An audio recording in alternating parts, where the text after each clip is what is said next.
Hello बच्चों, welcome to my channel. मैं मीनाक्षी झा आ गई फिर से आपके लिए आपका अपना केमिस्ट्री का क्लास। तो अभी हम लोग नोमेनक्लेचर पढ़ रहे हैं। वैसे ही सारा क्लास मैं पहले भी ले चुकी हूँ। जब मैंने स्टार्ट किया था वीडियो बनाना तब मैंने ये सारा क्लास लिया था, लेकिन फिर से मैं आप लोगों को बहुत ज़्यादा इसका जरूरत पड़ेगा, इसलिए फिर से मैं बना रही हूँ। ठीक है, तो अभी हम लोग पढ़ क्या रहे हैं, नोमेनक्लेचर पढ़ रहे हैं। नोमेनक्लेचर में मैंने क्या क्या रूल होता है, 5 रूल मैंने बताया था, उसी पे डिपेंडेंट मैं अभी कुछ एक्सरसाइज बता रही हूँ एग्जाम्पल। उसके बाद आज हम लोग क्या करेंगे, साइक्लो साइक्लो कंपाउंड कैसे बनाते हैं, उसका नोमेनक्लेचर कैसे किया था वो बनाएंगे। ठीक है बच्चों, तो चलिए इसका कुछ नेमिंग कर लीजिए। इसका एक नेम लिखते हैं। ठीक है, तो चलिए स्टार्ट करें। अब मैंने सारा रूल बताया था, सब सारा का सारा रूल सब पे अप्लाई होगा। ठीक, जिस क्या बताई थी मैंने बताया था आप लोगों को, ऐसे कार्बन जिसका कंटिन्यूअस चेन में काउंटिंग नहीं होता है वो ब्रांच कहलाता है। क्या कहलाता है?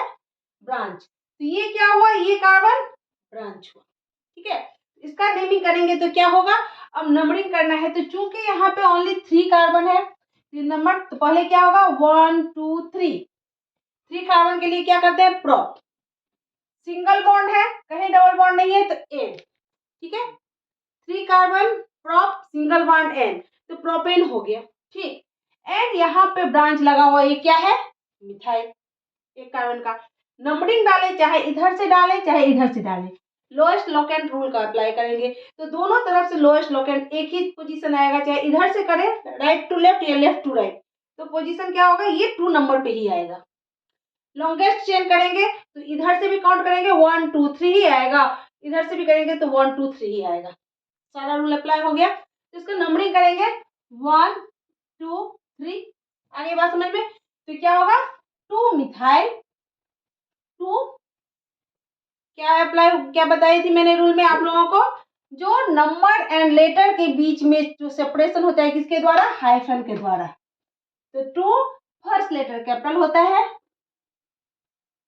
2 मिथाइल। ठीक, कितना कार्बन है 1 2 3 प्रोप, प्रोप सिंगल बॉन्ड है एन, 2 मिथाइल प्रोपेन। आगे बढ़, ये सिंपल है। अब सेकेंड नंबर पे आ रही, सबसे पहले सबसे लॉन्गेस्ट चेन ढूंढना है। सबसे पहले क्या करना है, सबसे लॉन्गेस्ट चेन ढूंढना है। तो मैंने बताया था आप लोगों को, अगर कोई फंक्शनल ग्रुप है तो उसे वर्ड रूट में काउंट किया जाएगा। और मैंने ये भी आप लोगों को पढ़ाया था, जो सिर्फ सिंगल बॉन्ड को छोड़ के जितने बॉन्ड आएंगे और जितने ग्रुप एक्स्ट्रा आएंगे वो सारे फंक्शनल ग्रुप होंगे। तो चूंकि यहाँ पे डबल बॉन्ड है, ये फंक्शनल ग्रुप हो गया, और रूल के हिसाब से इसे क्या करना है, लॉन्गेस्ट चेन यानी वर्ड रूट में अप्लाई करना है, काउंट करना है। तब तो हम यहां से स्टार्ट करेंगे। अब ये पहला रूल तो ये हो गया, जो फंक्शनल ग्रुप लेंगे ये अप्लाई करेंगे। दूसरा लॉन्गेस्ट चेन काउंट करो। अब इधर से काउंट करेंगे तो 1 2 3 4 ही आया। इधर से काउंट करें 1 2 3 4 5, इधर से 1 2 3 4 5, और अगर इधर करें 1 2 3 4 5 6, तो ये सबसे लॉन्गेस्ट चेन हुआ। तो अब नंबरिंग स्टार्ट करें, जहां फंक्शनल ग्रुप है वहां से स्टार्ट करेंगे। तो नंबरिंग कहां से होगा, यहां से 1 2 3 4 5 6। आगे बात समझ में, ये 6 हो गए। अब जो है तो क्या करना है, इसका नेमिंग करना है। नेमिंग मैं बताया था मैंने आप लोगों को, क्या हुआ, सबसे पहले नेमिंग करना है तो क्या करना है, अल्फाबेटिकली ऑर्डर में करना है। तो एक तो यहाँ ब्रांच हो गया, ये क्या है, इथाइल। और दूसरा यहाँ 4 नंबर पे ये क्या हो जाएगा, 2 है 1 and 2 डाइमिथाइल।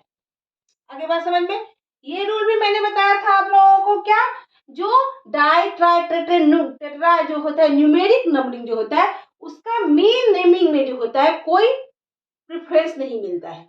जैसे डाई है, डी कैपिटल है, डी पहले आता है ई से, तो इसको लिखेंगे डाई पहले लिखेंगे, नहीं, ऐसा नहीं होता। पढ़ाई थी ना मैंने आप लोगों को। तो इसका नंबरिंग करना स्टार्ट करें, तो पहले क्या होगा, इथाइल से स्टार्ट है। कौन से पोजीशन पे इथाइल है, 1 2 2 पोजीशन पे है, तो क्या लिखेंगे 2 इथाइल। ठीक, इसके बाद कौन सा पोजीशन, 1 2 3 4, 4 पोजीशन पे क्या है, 1 एंड 2, 2 मिथाइल है, 2 इथाइल, 4 डाइमिथाइल, 4 डाइमिथाइल। आगे बात समझ में। अब इसका काउंटिंग करेंगे तो 6 है, तो क्या होगा, हेक्स। हेक्स। अब पहले नंबर पे क्या है, डबल बॉन्ड। डबल बॉन्ड के लिए क्या होता है, एन होता है ना। तो हेक्स यहाँ पे नंबर 1 पे ही है तो कोई फर्क नहीं पड़ता, 1 एन लिखे चाहे डायरेक्ट एन हेक्सेन लिखेंगे चल जाएगा, ठीक है। लेकिन अगर अभी समझाना है तो इसलिए लिख लेंगे यहाँ पे क्या, 1 एन। आगे बात समझ में अच्छे से। अब आते हैं डायग्राम वाला, ठीक। अब इसको काउंट करते हैं, लाइन डायग्राम, ठीक। अब इसमें देखिए 1 2 3 4 5 6 7, क्या है, 1 2 3 4 5 6 7, ठीक। आप इधर से काउंट, पहले तो सबसे पहले लॉन्गेस्ट चेन लेंगे, 1 2 3 4, 1 2 3 4 5 6, तो यही चेन जो है सबसे बड़ा स्ट्रेट चेन, सबसे लॉन्गेस्ट चेन। अब हम अप्लाई करेंगे नंबरिंग कहाँ से किया जाए, लोएस्ट लोकेंट। तो यहाँ से देखे 1 2 3 4 एंड 1 2 3, तो यहाँ से नजदीक आ रहा है, यहाँ से नजदीक आ रहा है, तो कहाँ से करेंगे बच्चों, नंबरिंग 1 2 3 4 5 6 एंड 7। अब अप्लाई करो रूल। यहाँ पे सबसे पहले क्या होगा, सबसे पहला आएगा इथाइल, कौन से पोजीशन पे है, 4 पोजीशन पे है, तो क्या होगा, 4 इथाइल, 3 पे है, 3 डाइमिथाइल, एंड कितना है, 7 है, तो 7 के लिए क्या कहते हैं, हेप्ट। हेप्ट, चूंकि सिर्फ सिंगल बॉन्ड है तो क्या होगा, एन, तो हेप्टेन। और ये बात समझ में। अब आते हैं ट्रिपल बॉन्ड पे, ठीक। अब यहां से काउंट करें तो फिर वही रूल अप्लाई होगा, फंक्शनल ग्रुप जो है काउंट होगा, एंड जहां फंक्शनल ग्रुप होगा वही से काउंटिंग होगी, इसको प्रेफरेंस दिया जाएगा, ब्रांच के कंपेयर में फंक्शनल ग्रुप को प्रेफरेंस दिया जाएगा। तो नंबरिंग किधर से होगी, इधर से होगी। नंबर लंबा चेन कौन सा है, 1 2 3 4 5 6, 1 2 3 4 5 6, किधर से भी करो तो 6 ही आएगा। अब नंबरिंग करें 1 2 3 4 5 6, ठीक। 5वां नंबर पे क्या है, ब्रांच है, ठीक है, कौन है, मिथाइल है, तो क्या करेंगे बच्चों, यहाँ होगा 5 मिथाइल, कौन सा है, 6 है हेक्स, और कौन से नंबर पे है, 1 एंड 2 नंबर पे एन है, यहाँ पे क्या आएगा, 2। आगे बात समझ में। अब उसको ही क्या करेंगे, डबल बॉन्ड को क्या चीज में काउंट करेंगे, ये लाइन डायग्राम में। साथ ही यहाँ पे दो अगर फंक्शनल ब्रांच में भी ब्रांच लगा हो तो उसको कैसे लिखें, ठीक है। तो काउंटिंग तो इधर से ही होगा, कैसे होगा, 1 2 3 4 5, ठीक। तो यहाँ से करते हैं, पहले तो क्या है 1 2 3 4 5, यहाँ फंक्शनल ग्रुप है, यहाँ पे क्या है, ये काउंट करेंगे तो 1 2, ये गया इथाइल के साथ मिथाइल है, ये नंबरिंग डालो 1 2 3, यहाँ पे डालेंगे 3, यहाँ पे इथाइल मिथाइल, 3 इथाइल, उसके साथ मिथाइल जुड़ा हुआ है, यहाँ तो इसको ब्रैकेट में डाल देंगे 1 मिथाइल, हाँ 3 इथाइल मिथाइल, उसके बाद क्या है 1 2 3 4 5 पेंट, और क्या है, डबल बॉन्ड है तो क्या हो जाएगा 1। आगे बात समझिए बच्चों, इतना तक तो समझ में आ गई। अब हम लोग क्या करने वाले हैं, साइक्लो कंपाउंड कैसे लिखते हैं, उसका नेमिंग का क्या रूल है वो देखते हैं, चले स्टार्ट।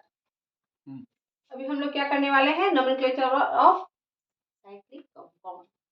तो इसमें पहला क्या है,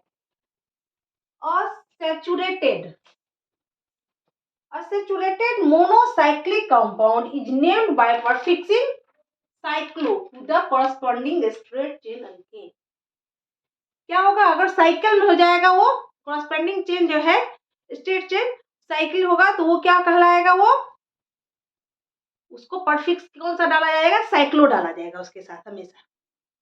जब भी वो साइकिल के रूप में रहे तो उसको क्या डालेंगे, वो मोनोसाइक्लिक होना चाहिए तो उसको हम डालते हैं साइक्लो कंपाउंड, उसके आगे में साइक्लो लगता है, ठीक है। और अगर उसमें ब्रांच लगा रहा है तो जो आईयूपीएक नोमेनक्लेचर में जितना रूल है सारा उस पर अप्लाई होगा, ठीक है। लेकिन इसके आगे में मैं बताऊंगी, अगर साइकिल का जो है नंबर ऑफ कार्बन अगर साइक्लिक कंपाउंड से ब्रांच में ज्यादा हो तो ब्रांच मेन कंपाउंड हो जाएगा और साइक्लिक उसमें उसका ब्रांच बन जाए। तो पहले तो सबसे पहले इसका अगर मोनोसाइक्लिक क्या है, सैचुरेटेड मोनोसाइक्लिक कंपाउंड है या मोनोसाइक्लिक है, इसको क्या कहते हैं बच्चों, इसको इसके आगे में क्या लगाएंगे, प्रीफिक्स साइक्लो लगाएंगे। इसमें कार्बन की संख्या कहीं से भी काउंट करो, 1 2 3 4 5, क्योंकि ब्रांच नहीं है कहीं से भी काउंट करो तो 5 है। इसके आगे में क्या लगाएंगे, साइक्लो पेंटेन, क्योंकि सिंगल बॉन्ड है, ठीक है हर जगह। अब यहाँ पे देखिए, यहाँ पे देखिए ब्रांच लगा हुआ कौन कौन, यहाँ भी ब्रांच है, यहाँ तो लोएस्ट लोकेंट रूल का अप्लाई करेंगे, क्या करेंगे, लोएस्ट लोकेंट रूल अप्लाई करेंगे और देखेंगे किधर से भी करेंगे अप्लाई, तो यहाँ पे डालेंगे 1 2 3 4 5 6, कहीं भी डालो तो यहाँ पे क्या आएगा। अब यहाँ पे देखिए क्यों डाले, यहाँ पे 1 नंबरिंग इधर ना करके इधर क्यों किए, क्यों, तो यहाँ पे जो है कौन सा अप्लाई किया, अल्फाबेटिकली ऑर्डर वाला अप्लाई कर दिए। पी ये क्या कितने कार्बन की संख्या कितनी है, 1 2 3 प्रो, यहाँ ये मिथाइल, एम जो है सो पी से पहले आता है इसलिए नंबरिंग यहाँ से की। आगे बात समझ में, तो क्या होगा 1 मिथाइल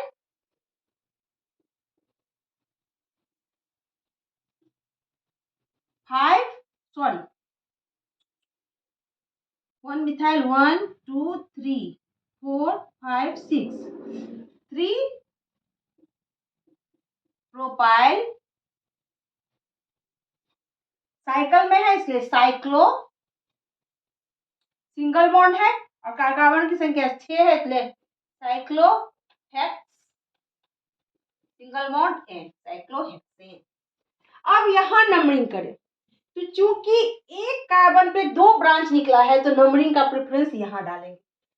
अल्फाबेटिकली अगर देखेंगे तो इथाइल, मिथाइल से पहले इथाइल आता है, बट यहाँ एक कार्बन पे 2 ब्रांच निकला हुआ इसलिए यहाँ प्रेफरेंस दिया जाएगा। तो ये क्या हो गया 1 2 3 4 5 एंड 6, ये क्या हो जाएगा, इसको क्या लिखेंगे पहले, लेकिन अल्फाबेटिकली ही लिखेंगे, क्या लिखेंगे 3 इथाइल एंड 1 1, सिर्फ इसमें कॉमा डालेगा 1 1 dimethyl, 1 1 dimethyl cyclo hex, single bond है तो साइक्लोहेक्सेन। आगे बात समझ में, चलिए आगे एक रूल और अप्लाई करते हैं। रूल नंबर 3 इसका क्या है, साइक्लिक चेन और ring is considered as a parent molecule, कब कंसीडर किया जाएगा, जब इसमें कंटेन मोर नंबर हो, ज्यादा से ज्यादा कार्बन संख्या उस पेरेंट चेन में हो तभी काउंट किया जाएगा उसको एज ए पेरेंट चेन। जैसे यहाँ पे नॉर्मल है, देखिए 1 2 3 तो प्रोपेन, कौन सा साइक्लो पहले लगेगा, साइक्लो प्रोपेन, ठीक। अब देखिए क्या बोल रहा है, और साथ में क्या है, अगर फंक्शनल ग्रुप ना लगा हो तो, अगर यहाँ इसमें फंक्शनल ग्रुप लग जाए, छोटा सा चेन है, ठीक है, ये बड़ा चेन, लेकिन फंक्शनल ग्रुप इसमें अगर लग जाए तो ये पेरेंट चेन कहलाएगा, ना कि ये, अगर कार्बन की संख्या ज्यादा भी है फिर भी क्या है पेरेंट चेन कब कहलाएगा, पेरेंट चेन तब कहलाएगा जब इसमें कार्बन की संख्या ब्रांच जो है उसमें जितना कार्बन की संख्या प्रेजेंट है उससे ज्यादा हो, तभी नहीं कहलाएगा पेरेंट वर्ड रूट। ठीक, लेकिन दूसरा रूल क्या अप्लाई है, लेकिन अगर ये छोटा भी है ब्रांच और इसमें अगर फंक्शनल ग्रुप जुड़ा हुआ हो तो ये फिर ब्रांच बन जाएगा, ये मेन पेरेंट चेन बन जाएगा। आगे बात समझ में? तो यहाँ देखिए, यहाँ फंक्शनल ग्रुप वाला मैं बता ही नहीं रही हूँ, अभी मैं नॉर्मल बता रही हूँ। अभी देखिए इसमें कार्बन की संख्या किस में ज्यादा है, 1 2 3 4 5 6 और इसमें कितनी है 1 2 3, तो मेन किसको पेरेंट माना जाएगा, पेरेंट चेन इसको, और ये क्या हो गया ब्रांच। तो क्या इसको क्या लिखेंगे, यहाँ से नंबरिंग कर देंगे 1 2 3 4 5 एंड 6, तो क्या हो जाएगा 1 2 3 1 प्रोपाइल साइक्लो क्या है हेक्सेन। लेकिन अब इसमें यहाँ देखिए, यहाँ भी साइकिल है बट इसमें कार्बन की संख्या कितनी है 1 2 3, लेकिन ब्रांच में 1 2 3 4 5 6, तो ये हो जाएगा वर्ड रूट यानी पेरेंट चेन ये हो जाएगा और ये इसका ब्रांच हो जाएगा। तो ये क्या लिखाएगा, यहाँ पे लिखाएगा नंबर 1 में 1 साइक्लोप्रोपेन